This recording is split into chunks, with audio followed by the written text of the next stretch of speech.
Welcome to Beauty and the Biz. Discover how to grow your practice with effective cosmetic patient attraction, conversion, and retention advice from author, speaker, trainer, and cosmetic practice business and marketing coach, Catherine Maley, MBA. Hello, everyone, and welcome to Beauty and the Biz. I'm your host, Catherine Maley, author of Your Aesthetic Practice, What Your Patients Are Saying, as well as consultant to plastic surgeons to get them more patients and more profits.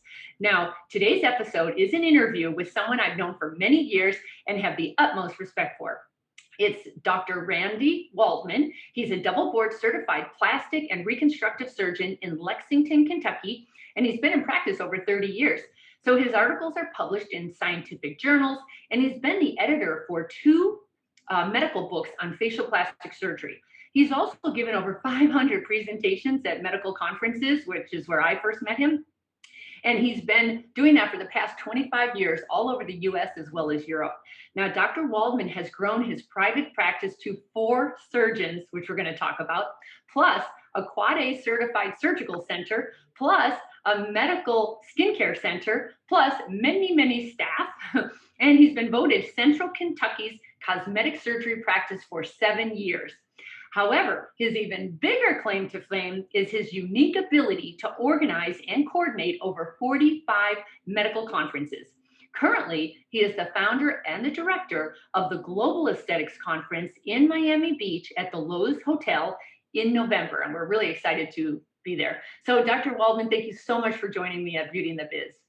Well, thanks a lot, Catherine. I appreciate those very, very kind words, and we have known each other for many, many years. It's been a great to know you over that period of time, and you're certainly one of the outstanding people I know in the field of management and marketing of aesthetic practices. I see your little book in the background there, and you know what? I give that to every new person on my staff to read over, even after all these years. It's probably been 10 years since you've written that book, but it's still as applicable as it always was. Thank you so much. I actually wrote it to stay timeless because I knew if I put technology in there, it was going to change. So I just went with the fundamentals. So thankfully it's stayed alive and well. So let's talk about what has been happening now in the world, because I haven't seen you for a couple of years now because of this whole COVID business. And I'm in California, so we're still a little hindered here, but Kentucky seems to be up and running and flourishing. And I talked to a lot of surgeons all over the United States, and life after COVID has been really good for cosmetic surgery. So what's been happening on your end? Well, it's really great that, just last week, I think, or maybe June 11th, the governor lifted all the mask restrictions. And, it's so nice to see people's faces in my office again. That's one thing that we've missed. And that's, we're in the business of looking good and aesthetic surgery. And yet, you have to remind patients to take their mask off in an exam room. And so we're really excited about that. And things have opened up. You're right. In Kentucky, I think we're down to less than 200 infections in the entire state per day. And in the middle of November, it was 5,000. So, it's really settling down, and it's just a great feeling. What do you think? Do you think it's going to last, this incredible surge of patients wanting your services? Yeah, that's a whole different discussion. And so, you start looking at the reasons for that. And some of those reasons won't last and some will. One of the things that we noticed really early on is all the people working from home. And so they could have procedures done without taking time off of work. And that's not going to continue, I think. But that's been a godsend, because really then we didn't have to match our schedule and their schedule. They were on a sort of a permanent at-home vacation, if you will. And we're starting to just see signs of people going back to work now and going back to the workplace. So that part of it won't last. The Zoom dysphoria, it'll be there for a while. We're still doing Zoom calls, and people are still looking at themselves critically. The stimulus money, certainly some of that stimulus money has found its way into our practices, particularly on mommy makeovers with the child care tax credit, and people with 3 and 4 kids. But that's also kind of a temporary thing. So I tell my partners in all of our doctor meetings, that look, some of this stuff is a little bit of fool's gold. Don't get too comfortable. But right now, yeah, we're all in a boom, plastic surgery boom. I haven't talked to really any of my colleagues who are not experiencing a real boom in their practice. I think Charles Dickens said it best in The Tale of Two Cities. It was the worst of times, but it was the best of times. And they go on to talk about uh, different things in that quote, but it's so true with what we've just been through. It was a season of darkness. It was a season of light, and we saw all those ups and downs during the past 16 to 18 months. And while we're not completely out of it, I think we're all feeling much better about life right now. I think that we're seeing a light at the end of the tunnel. I'm excited to get back to seeing my colleagues and you and other colleagues at live meetings. Those are still an important part of our world, and I'm really excited for that. I'm really excited about our next meeting in November in Miami. I've really got one of the best programs that I think I've been able to put together out of the maybe 45 meetings I've done. I'm going to put this one in the top 4 or 5 in terms of content. Okay, So we'll I'm get really back to that. excited. Right, we'll get back to that in a minute. Let's go back to the business side of plastic surgery, because both of us were around during the recession and We all were. the crazy stuff, and even the things that happen in your own practice, whether it be major staff changes or some kind of, there's all sorts of things that happen. How do you handle, or just all the years you've been doing this, how do you prepare for these ups and downs? This particular time, the plastic surgeons made out like bandits, but other times plastic surgery took such a big hit. And so how do you prepare for that? It's interesting. I go by our business, but for the future, I also go about how many people are contacting us through our website. We call them online contacts, and we've been doing just incredibly well with those still. So the boom is still continuing, but with in just talking to my partners, I tell them that, I've seen so many ups and I've seen some downs. And I can think back to 2008. I can think back to 1993 in that early 90s period. There were some other down cycles that we've had. So I think that you just have to do things judiciously. I don't think that you should overinvest based on what we're seeing right now. I think that you just need to stay conservative. I don't even think that you should overhire right now. The tendency is that people, first of all, it's very difficult, as you know, to hire in this environment anyway, particularly the person that's making between $18 and $25 an hour. Those people can sit at home and often make that much, off of the government. So it's been a little bit of a difficult to hire qualified people in small businesses like the practice that we run. But I still say that you have to really keep an eye on the future and say this boom, as we know it, is not a permanent fixture. I don't think. I agree. There are so many things going in your favor right now. And one thing was just the lack of being able to spend money elsewhere. There's all this money floating around, and money has to go somewhere. And when the public stopped traveling and stopped eating out, boy, they just lined up for plastic surgery instead. I thought that was amazing. And so it may not last, but it definitely, I think plastic surgery has become a necessity at this point. Like it used to be such a luxury. And I think now the general population's like, nope, I really need this done. So kudos. I sure hope it lasts for a while. Yeah, I do too. But I think that you just have to say that we probably, there are peaks and valleys and everything, and Yeah. let's just hope that the peaks stay close to the peak and that we don't see the valleys. But I think realistically, the economy goes up and down, and we kind of follow the economy.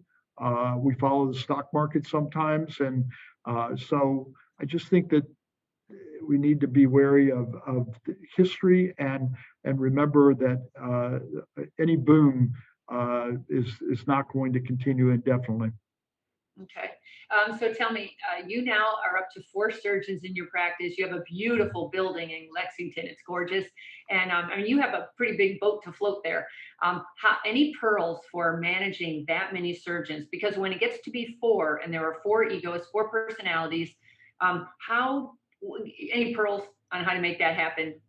It's never easy. I just think that you have to treat people with respect, and you have to make sure that there's a certain organization in place and certain expectations are met. But it is harder every time you increase the size of your practice. It's harder. That the I think you need to make sure that you have the required space, which we did. We built this practice large, or built the facility large enough for four MDs.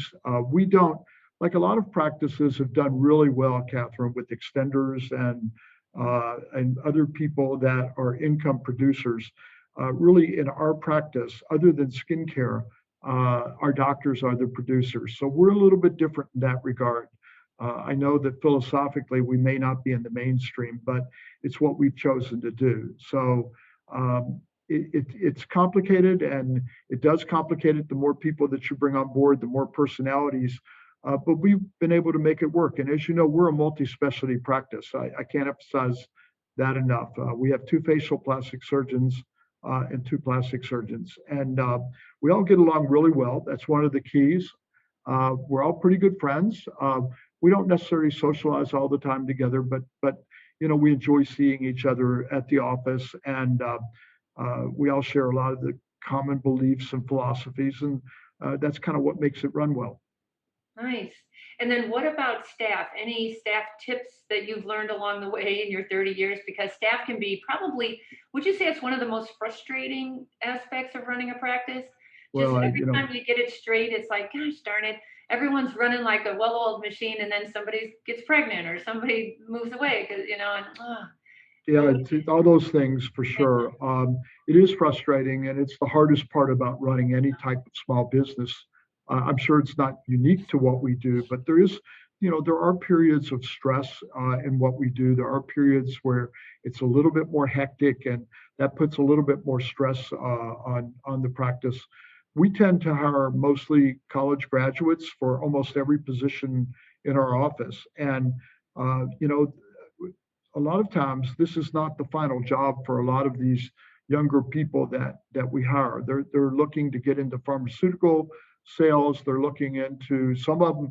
I've taken great pride that some of them have gone back to nursing school. Some of them have become nurse practitioners. We've had a couple that actually went to medical school. And so I take great pride in mentoring a lot of young people along into medicine. I'm incredibly honored to have had wonderful staff people over the years, and we know that they're going to move on, some of them, that this is not their final job. So yes, it is important to get the right type of people in here, people that can relate to our patients. That's really important to me, and people that can represent our practice very well. And again, that's also very important to me.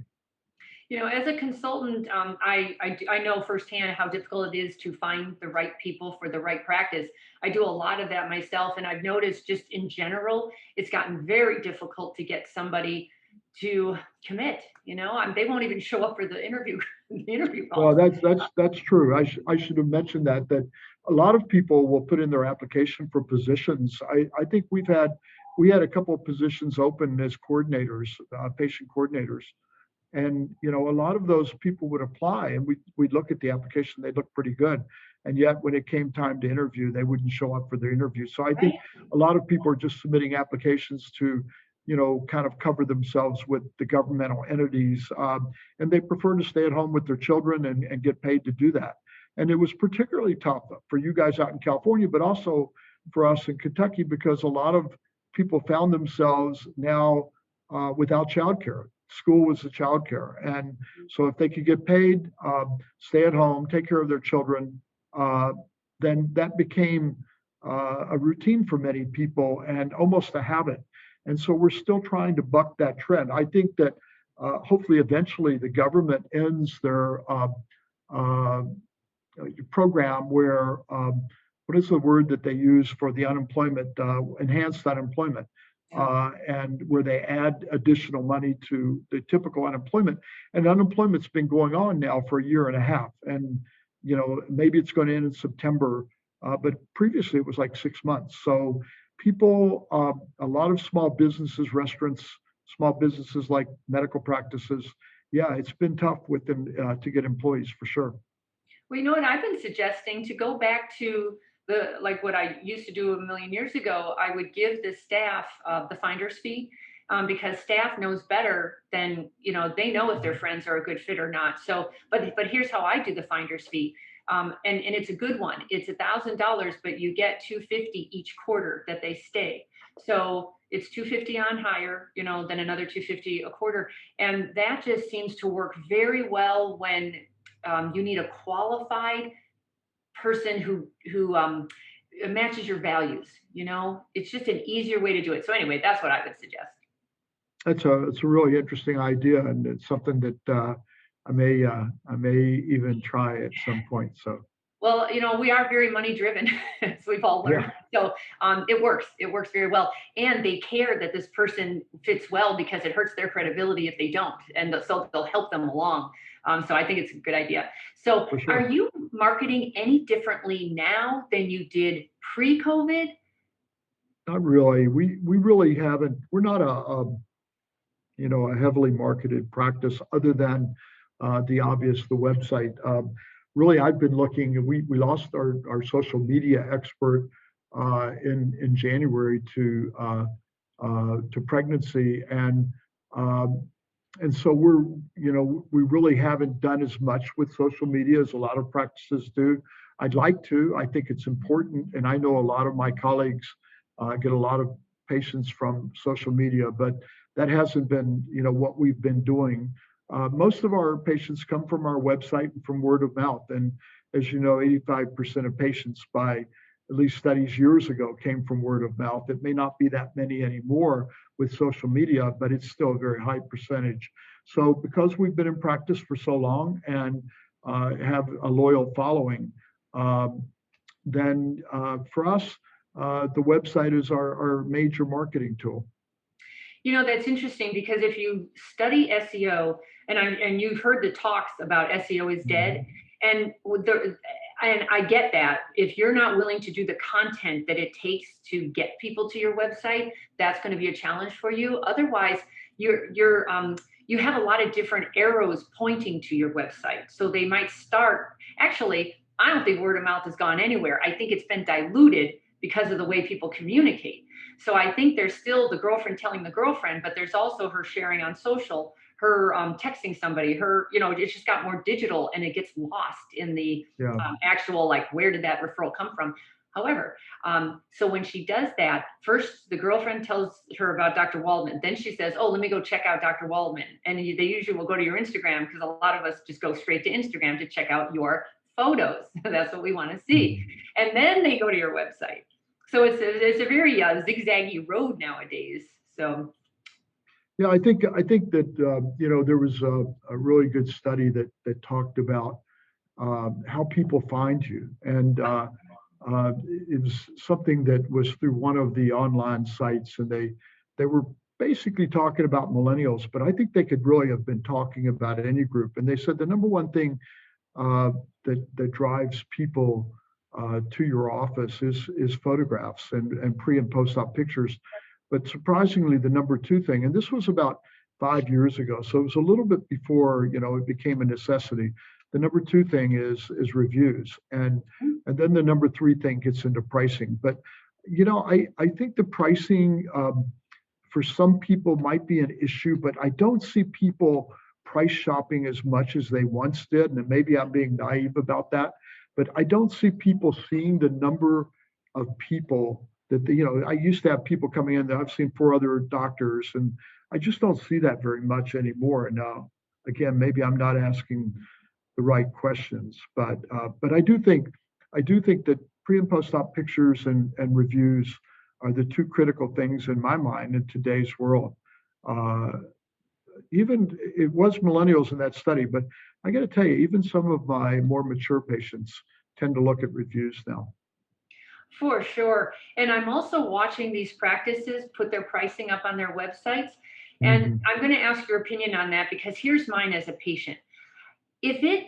To me, that looks like, oh, okay, you just care about price. So I guess I should just care about price. And I just think that's a conversation you don't want to have with that patient. If they think it's all about price, talk about commoditizing yourself. I mean, I don't get that. I like to still have that phone call and give them the fees start at or range from, and we offer affordable pay plans that you'll learn more about at your consultation. So let's see when we can get you in here. I think you've got to have killer phone skills rather than make it that easy to say they don't even have to call anymore and say how much is it. You're telling them everything up above or up front. How do you feel about that? Well, I feel very strongly that about that, and I think you're absolutely right. It's sort of like the billboard that says $200 Botox. Right. I don't know what that tells somebody, and I think that one of your really good lectures that you used to give, I don't know if you still give it, is on credentialing the physician. How to position the physician. Yeah. Yeah, and that can occur on the phone, or it can occur in person. One of the challenges that I was and I'm hoping to find the answer from you, but one of the challenges that we had in the heart of this, when we were really, there was a point about 4 or 5, 6 months ago where I looked at the number of calls that we were getting per week, or the number of calls, and some of them had to do with COVID issues and lab work and all this stuff. So there's a lot of different things. But we can look at our phone system because it's a digital phone system. And I can tell you on any given week, number one, how many phone calls did we have coming in? And then I can tell you, number two, how many abandoned phone calls did we have? Because we don't have a certain number of lines anymore. We're on a digital system. So we have as many lines as we have telephones, theoretically. And that's made things more complex because now we have 23 computers in our office. Now 23 people can call at the same time. So now you really have a credentialing problem because you're having to expand the number of people who answer different phone calls. One person can't do it, two people can't do it. Now you're taking messages. Now so when we were thought I don't think we're doing 1,000 phone calls a week now. Maybe we're down to 800. But those are the things I look at to try to see, what I need to staff the office with and how I need to distribute that, and whether we need to rearrange who answers it and how they answer it. But it's become a lot more difficult than just having one or two people answering the phone calls. For sure. I actually work with big call centers like yours that have over 1,000 calls a week. And boy, the secret is technology is everything. Script the heck out of people. They get a 2-minute phone call, not a 12-minute phone call. And you're just monitoring everything. And just when you think everyone's trained, they go right back to their bad habits, and you bring them right back again. And it's a constant, never-ending training with accountability attached to it. But I'll tell you, that's how you do it. Otherwise, what's the other alternative? You just turn into this website that becomes the receptionist. And you want to know the prices? Here you go. And then did you want to schedule or no? And just leave it up to them. I hope that's not where we're heading. And I know some areas in Miami, it's getting very much like that. It's they're not even meeting the doctor until the day of surgery. It's become very take the personality. I've heard that. I've heard that from a couple of sources, that there are practices where you don't meet the doctor until the day of surgery. I just think, I don't know, that's so dangerous to me because I don't even know that you can defend that on a liability basis. There is the whole thing that even with informed consent, many people feel that informed consent really can't be given or signed on the morning of surgery because the patient theoretically is very stressed. And so, we try to do all of our informed consent 2 to 3 weeks before surgery in a well-orchestrated surgical planning session or education session. And we have one nurse that's her sole job, is to make sure that our patients are good to go for surgery and that they're well educated. We've made videos of planning sessions, and we're not completely through the video cycle yet, but we've made a lot of really good videos that have helped cut down the amount of time that somebody would have to spend with a patient. But we're very insistent that our patients are well educated and that our informed consent has occurred well before surgery.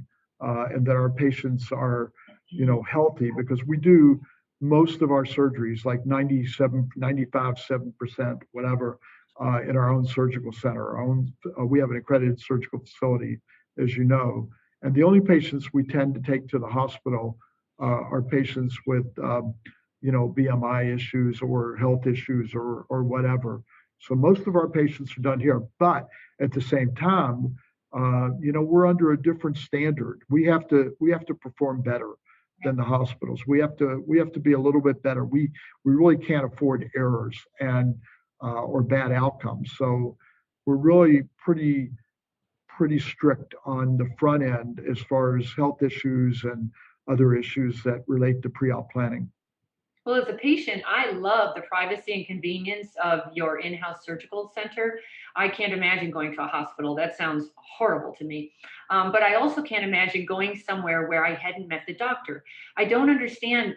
There's a certain group of patients who just don't think the doctor's important, or I don't know what their mindset is to say, oh, sure, I'm just going to meet with somebody on the telephone and they're going to schedule all this for me. And I don't even know what's going on or I just don't get that. And I hope it doesn't catch on, because if we take the relationship out of this and all we have left is price, that's not good for any of us.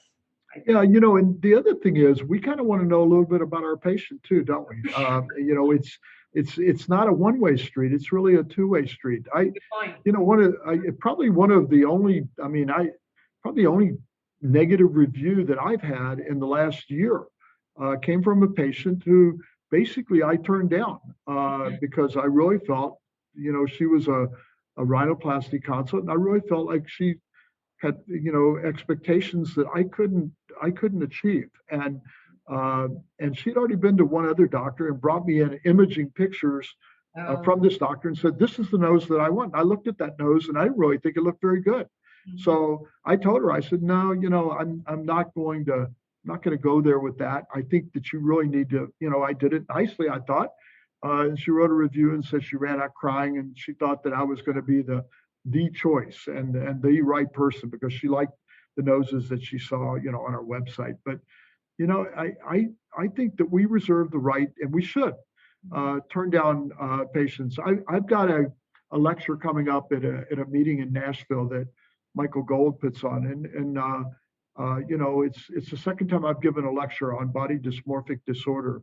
But after 40 years of doing what I do, you get a good feel for body dysmorphic disorder. And I found that the final slide on that talk, Catherine, is that there are good crazies and there are bad crazies. And what you'd like to do is cultivate the good crazies in a way, because you can be very helpful for good crazies. The studies have shown there are at least 15% of the people that come into our practice that probably could be classified as having body dysmorphic disorder. On the other hand, the bad crazies, those are the ones that come in and shoot you. Those are the ones that write the horrible reviews that you see. And those are the ones that just dog you. And so, that's why seeing the patient the morning of surgery doesn't make a whole lot of sense to me, because, I eliminate not a lot of patients, but I eliminate some. Mm-hmm. For sure. One question about non-surgical. When you run your conferences, you see all the new technologies coming out, and there are more than ever. How is non-surgical treatments affecting your surgical procedures?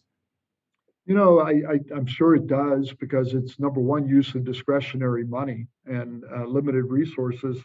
So somebody else is getting that discretionary money. A lot of times might be a med spa somewhere, and the old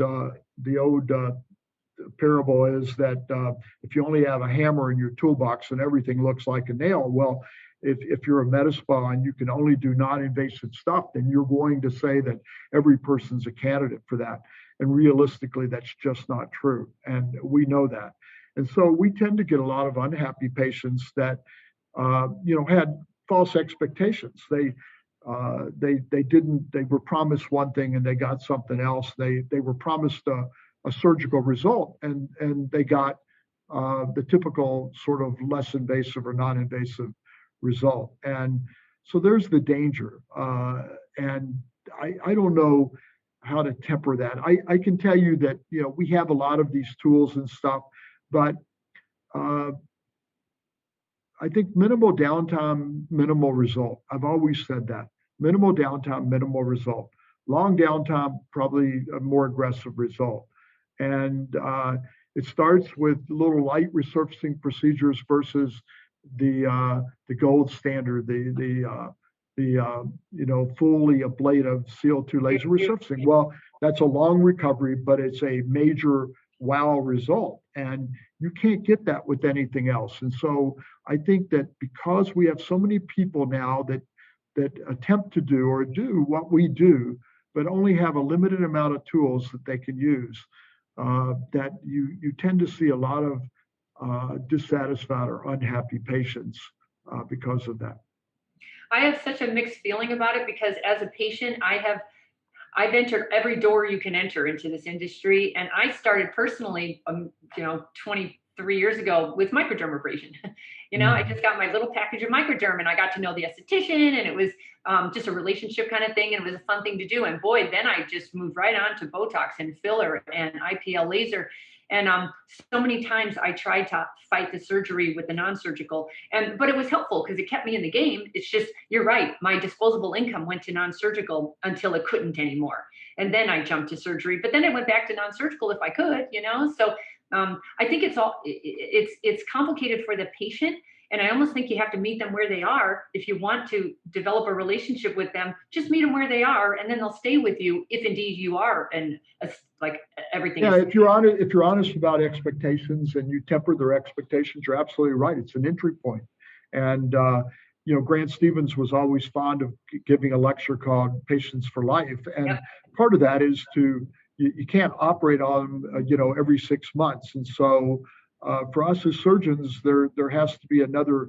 For some people, there is an entry point. You have to let them test the water, see that it's warm, get a comfort level with you, and but that starts with realistic expectations. If you ever make promises that because you need to do more procedures with something because your ROI hasn't been good with a piece of technology that you bought, then you'll lose that patient and you'll lose their confidence and their trust. So whenever we look at, technology, we've got to be sure that it works for us and it's something that provides an entry point. An example would be, we were on the forefront of microneedling with radio frequency. We've been doing it now for several years, and we have some really nice results with that. It's not a substitute for surgery. If we have a person, though, that's unhappy, we tell them on the front end, look, you should have 3 of these procedures. If you don't think it does enough for you, then we'll apply half of it to your facelift. Perfect. That's what kind I of how would we do want that. as a patient. Yep. And I think some of these technologies, they need you to come back 12 times. I will just tell you as a patient and as a human being, I think it's a struggle to get people back 12 times. I think 3 is about the limit. And so some of this stuff is it's difficult in today's world. It's difficult to have these long. I get the point of it. It's a nice long-term relationship, but only if they keep showing up. And I think it's difficult. It's sort of like injectables. Again, I always describe it to my associates as a means to an end. And I feel like it's never, because we don't use extenders, we have a limited amount of time that we're in the office. Most of us are in surgery 3 days a week. So we have 2 long clinic days, and they can be exhausting. But during that period of time, when I'm doing injectables, fillers, or toxins, I like to do it myself because I would say, I don't know what the percentage is. I should look at that one day, but it's a high percentage of people over the age of 40 that become a surgical patient because of my attentiveness, to their issues, using injectables. And some people, they don't want to come in and even talk about it. It's kind of a weird thing. And of course, I live in Kentucky. In California, everybody's coming in. They're pointing out the exact type of facelift they want. But in Kentucky, they're coming in and you feel that they're almost a little embarrassed to start the discussion. I want a facelift. They just point to their nasolabial furrows and they'll say, can you do something about this? Do you have something that injectable or something? And as we get to know each other, the second or third time they come in, they'll start pulling on their face and say, I'm really thinking about having this done. So it's a little bit about relationship building. That's so true. I listen to a lot of mystery calls, and I'm surprised at how many women cannot say, "I need a facelift." They Yeah. will go around, they'll skirt around it and say, "You know what? I'm just feeling a little. I need a little something. Maybe my neck. Maybe a little something there, but or maybe my jowl, maybe." But like they just will not say they need a facelift. So it's just something to know. So let's talk about your meeting because it's the Global Aesthetics meeting. It's in Miami in November, which is such a perfect time to be in Miami. So tell us about that conference. I personally speak there and I love the conference. So what can we learn at this conference that we haven't, or what can the Well, attendees? first of all, we love having you. I always try to convince you to follow me through all these meetings, and I don't know how many of my meetings you've been a part of, but I know it's more than 20 at this Anytime. point. Yep. I And love your meetings. so again, we're looking forward to that. It's a true multidisciplinary or multi-specialty meeting, and I started kind of into the multi-specialty world all the way back when I had the Newport Beach meeting, Catherine, in the 1990s. And we took that idea to Las Vegas and developed it into something really big there, where in 2019, we had a couple of thousand attendees. So it was a large meeting. But the one thing, my philosophy on it was that no matter which of the four core specialties you were in, there was always something for you when you walked in the door at every moment of the day. So that a true multi-specialty meeting means that there's something for everyone all day long. There is a venue for you. So we have a multi-track meeting as well as a multi-specialty meeting, and we have different things going on in different rooms. I like to have a surgically oriented room, a less what I call not non-invasive, but less invasive that covers a little bit more. So a less invasive room, a surgically oriented room. A lot of people want more in-depth presentations rather than short presentations. I really don't like presentations that are less than 15 minutes for no matter what, because I don't think you can get much out of them. But I also know that a lot of people like more in-depth presentations. And so we have what we developed way back in 1991, and that's called Master Seminars. And that's where we have somebody that's a real expert giving a 30 to 45-minute lecture on something that people can really take home with them. So we have the room with master seminars and more involved or in-depth presentations. And then I would be remiss if I didn't brag about our practice management and marketing sessions, which are often the best attended. What's interesting about that, I had a long discussion, Catherine, and you'll really appreciate this. I had a long discussion yesterday with our CME provider and talking about the new ACC GME regulations and requirements and policies. And there's a few things that have changed. But what really struck me as interesting is that they're now moving and saying that some of these practice management marketing lectures can actually be for CME now, because they think that the actual management and making a facility more patient friendly and more efficient is an important part of what we do. So even the thinking of the ACC GME people is changing. But back in 2004, we started a practice management marketing in depth, and now our program is one full track of 3.5 days of practice management marketing lectures and talks by the country's experts, including yourself. And to me, every doctor should be bringing their staff to these meetings and getting their staff to believe in what they do and see how other people do it and network with other offices and listen to the experts. It's just worth so much to do that, and a great perk for your staff as well. So I encourage people to bring their staff. But yes, we have a full track in practice management marketing. So our meeting right now is a 4-track meeting. We also have sponsored workshops to make it a 5-track meeting. And that really provides something for everyone all the time. And that's a real multi-specialty meeting, not just having a couple of specialists of each type there, but we have a full cadre of dermatologists that are experts in cosmetic dermatology, oculoplastic surgeons, facial plastic surgeons, and of course, plastic surgeons. And are there any COVID restrictions? Can we go maskless and actually You know, see each other? but the last time I talked to the hotel, we try to talk with them once every 2 weeks anyway. Right now, it's wide open. Florida is wide open. It has been for a while. There are no mask requirements except for their own staff. It's up to us if we want to require mask, and we're not going to. I would encourage people that haven't been vaccinated to either get vaccinated, which I would encourage, or to wear a mask during the meeting. But we're not going to require that. And I think the majority of our colleagues have been vaccinated and are looking forward to a maskless meeting. And as far as restriction of numbers of people, there are no restrictions right now. So let's all keep our fingers crossed. And I have great confidence that the authorities in Florida will maintain the same posture. And is it open now for registration?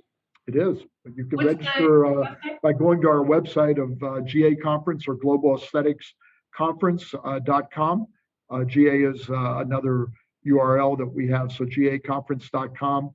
And if you need to call us, you can certainly call. I don't even know the 800 number right now, but you can call our office 859-254-5665, and or you can write to me personally, srwaldman@aol.com.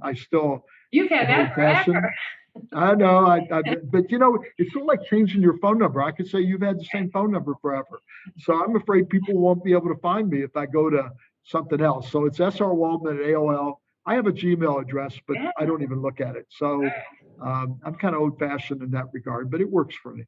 All right. And is the meeting completely live, or can you go virtual, or is it all live? That's an interesting subject. And, I talk to a lot of industry, and I have a lot of friends in industry, as you know, and I try to keep, abreast of what they want, and what is important to them. I think the virtual meetings, I think that cycle is tapering off. And so we may have a couple of elements of the meeting that we beam out, like the live injection session. We may put that live, but we're not going to charge for whatever we put live. We're not having a segment of it for CME that you can take virtually. I'd like to see everybody there. I think that is a principle that I've lived with, and we've gotten through COVID. We've actually pretty much, Catherine, stopped doing virtual consults in our own practice, and I know a lot of people still do that. But we were finding that we were just seeing them twice anyway. That we would see them virtually and talk with them, and then they would come back in, and we would forget a lot about what we said, and they would expect us to know. So we've pretty much gone back to live consultations without any resistance at all. The exception is out-of-state people. We will do virtual consults on, because we know that they have to come from a long distance. But I still insist on having everyone, even on an out-of-town patient, come in the day before, so we can do an appropriate planning session and have plenty of time to do that. I don't like the idea of meeting on the morning of surgery.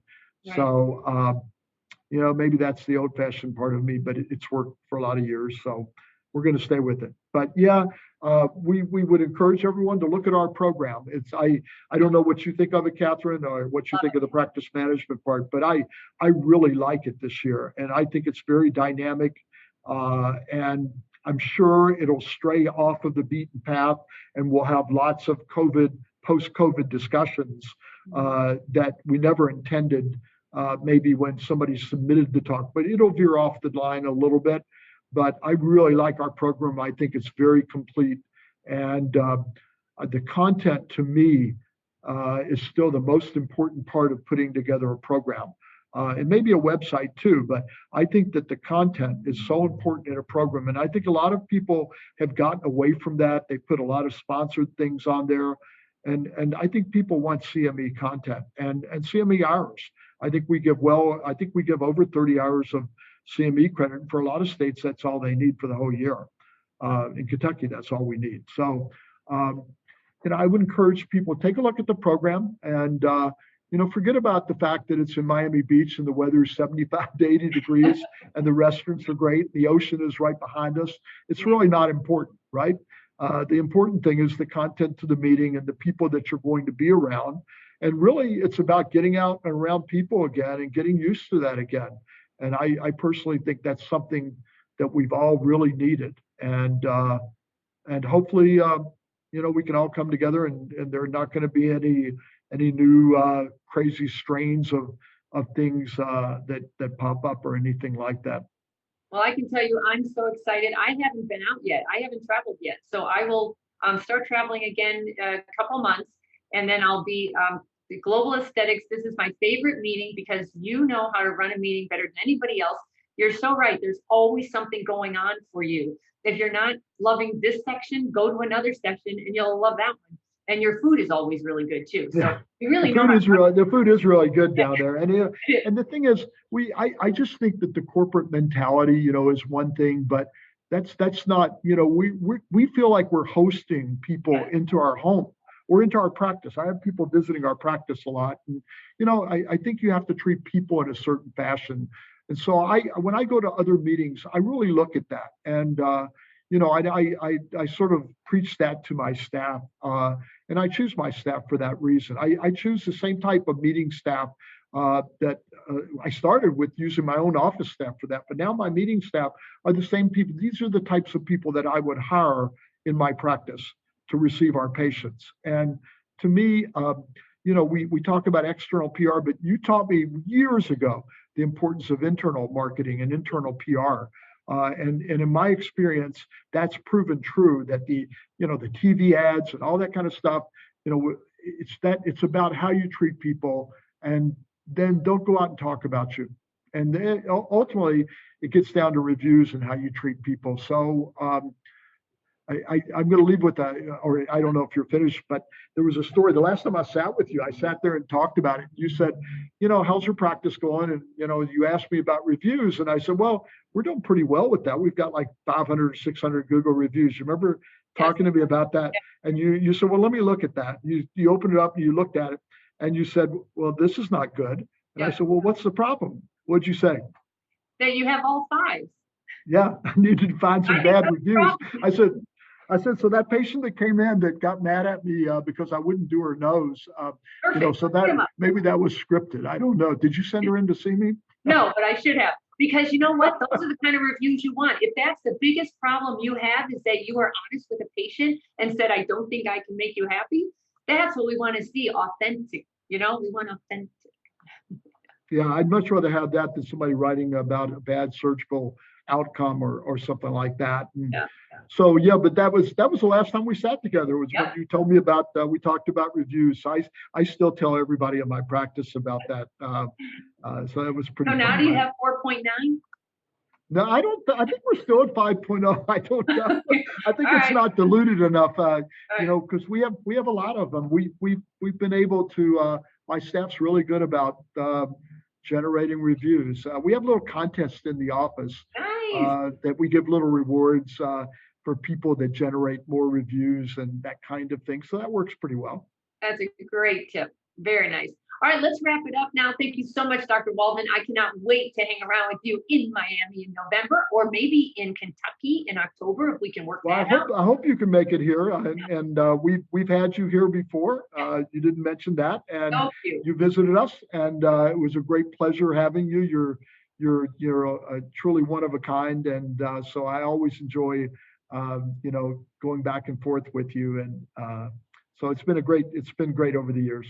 Good. Then I'll see you in the fall and twice in the fall. Okay. Oh, there goes my phone again. I'm so sorry, everybody. Let's wrap this up. Thank you so much. And if you enjoyed Beauty in the Biz, please head over and give us a review and subscribe on iTunes at Beauty in the Biz. And if you have any feedback or questions for me, please leave them on my website at CatherineMaley.com, or feel free to DM me at Catherine Maley MBA at Instagram. Thanks, and we will talk again soon.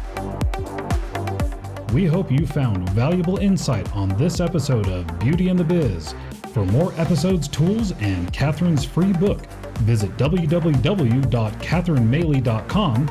That's www.Catherinemaley.com. And be sure to subscribe to get the latest practice building strategies delivered to you. And don't forget to share this Beauty in the Biz podcast with your staff and colleagues.